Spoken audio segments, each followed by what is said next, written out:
ঈদুল আজহা সামনে রেখে পশুর যত্নে ব্যস্ত রাজবাড়ির খামারিরা। গরু ও ছাগলের পাশাপাশি মহিষ ও ভেড়াও প্রস্তুত করা হচ্ছে। তবে পশু খাদ্যের দাম বেড়ে যাওয়ায় কিছুটা উদ্বিগ্ন খামারিরা। ওয়ালটন বিএলডিসি ফ্যান খরচ বাঁচে 65% পর্যন্ত। ওয়ালটন বিএলডিসি ফ্যান ছড়ায় স্বস্তির সবুজ হাওয়া।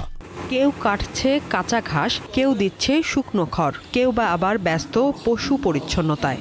রাজবাড়িতে এরকম ছোট বড় অন্তত ৭,৭০০টি খামার রয়েছে। নিজে ঘরে ঘাস লাগানো আছে, এখান থেকে কাটিয়ে এনে এখানে আমরা খাওয়াই। জেলার সর্বোচ্চ গরু আছে আমাদের এখানে দুইটা, ১৩০০ কেজি অর্থাৎ ৩২ মণ।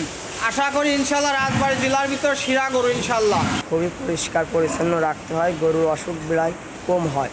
জেলার ৫টি উপজেলার প্রতিটি খামারে এখন একই চিত্র চোখে পড়ছে।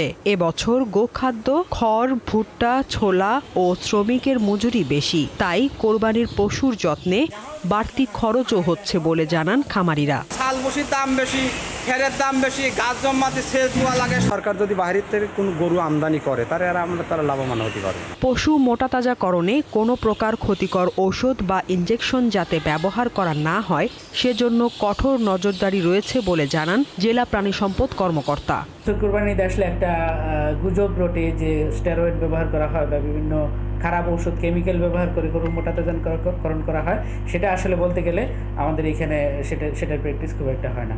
আমরা প্রাণী সম্পদ দপ্তর এটাকে কঠোরভাবে মনিটরিং করি। তিনি জানান রাজবাড়িতে এবছর ৪৮,০০০-এর মতো কোরবানির পশু প্রস্তুত করা হয়েছে, যা জেলার চাহিদা মিটিয়ে দেশের বিভিন্ন স্থানে বিক্রি হবে।